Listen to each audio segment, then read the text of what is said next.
फवाद चौधरी या फरोग नसीम, झूठ कौन बोल रहा है? जस्टिस फाइज ईसा के खिलाफ रेफरेंस के मुजरिम कौन हैं?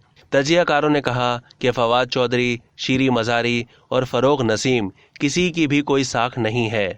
इमरान खान ने पिछले 4 साल में इन सब से बार बार झूठ बुलवाया है। तजियाकारों ने फवाद चौधरी के बयान, हमारी हुकूमत में काबीना ने जजों को प्लॉट देने के खिलाफ फैसला किया था, इस पर फरोग नसीम की तरदीद, दोनों में से झूठ कौन बोल रहा है? इस सवाल का ये जवाब दिया गया कि फवाद चौधरी, शीरी मज़ारी और फरोग नसीम किसी की भी कोई साख नहीं है। इमरान खान ने पिछले 4 साल में इन सब से बार बार झूठ बुलवाया है।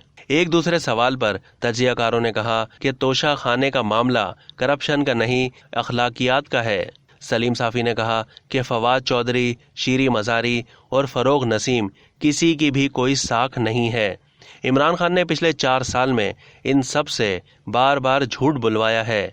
इमरान खान खुद भी इस्तकामत और दीदा दिलेरी से झूठ बोलते हैं।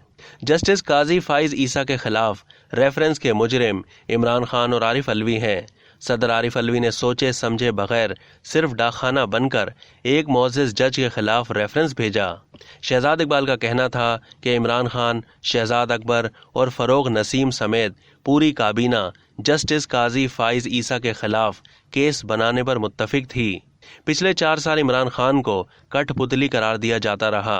फरोग नसीम MQM के कोटे पर वजीर कानून नहीं बनाए गए थे, इसका मतलब उनका नाम कहीं और से प्रपोज किया गया था। अब तक के लिए इतना ही। मजीद मालूमात के लिए डेली जंग के YouTube चैनल को सब्सक्राइब कीजिए।